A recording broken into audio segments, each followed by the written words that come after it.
सावन मास की संकष्टी चतुर्थी का व्रत 16 जुलाई को रखा जाएगा।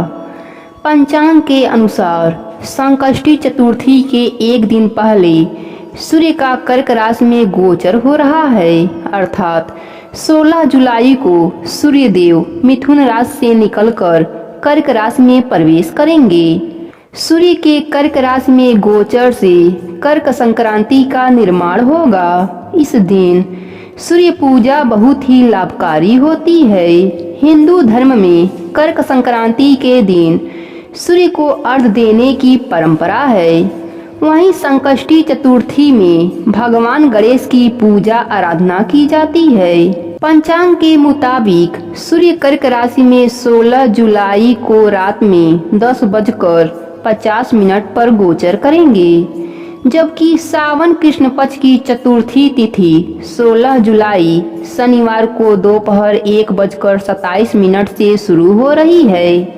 चतुर्थी तिथि का समापन अगले दिन यानी 17 जुलाई को सुबह 10:49 पर है।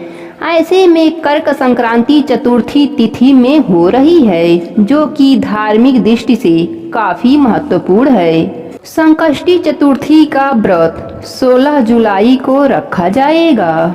पौराणिक कथा के अनुसार एक बार कैलाश के शिखर पर निर्मित अपने अंतःपुर में बैठी हुई जगत जननी पार्वती जी सखियों से शरीर पर उपटन का लेप करा रही थीं। उसी समय अचानक वहां शंकर जी आ गए।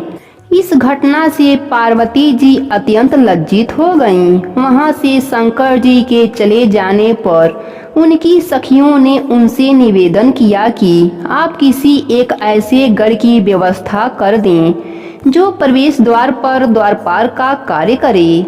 इतना सुनकर पार्वती जी ने अपने शरीर के मैल से एक पुतला बनाकर उसमें जीवन का संचार कर दिया। पार्वती जी ने नवनिर्मित पुतले से कहा, तुम जाकर प्रवेश द्वार पर खड़े रहो और कोई भी व्यक्ति मेरी अनुमति के बिना अंदर प्रवेश न कर सके।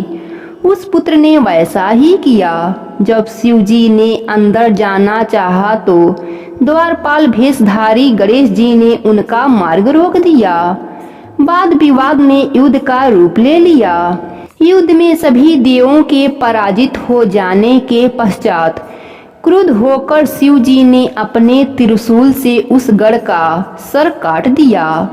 पुत्र की मृत्यु से कुपित होकर पार्वती जी ने बहुत ही उग्र रूप धारण कर लिया।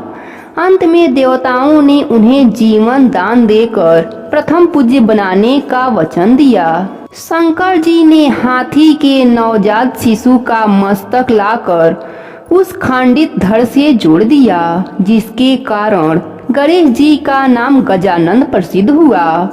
पुराणों में इनके 12 नाम गिनाए गए हैं, जो अपने विशिष्ट कारणों के द्वारा वे नाम विश्व में विख्यात हैं। गणेश जी की विशेष पूजा चतुर्थी तिथि को किया जाता है। उस दिन व्रती को प्रातः काल अपने शरीर में सफेद तिलों का लेपन करके किसी जलाशय में स्नान करना चाहिए। दिन भर व्रत रहकर सायंकाल आंगन को गोबर से लीपकर मंडप बनावें और उसमें गणेश जी की मूर्ति स्थापित करके खोड उपचार पूजन के बाद लड्डू का भोग लगावें। पूजन के पश्चात चंद्रमा को अर्घ्य देवें। इस प्रकार व्रत करने वाले की सभी अभिलाषाएं निर्विघ्न रूप से पूरी होती हैं। धन्यवाद।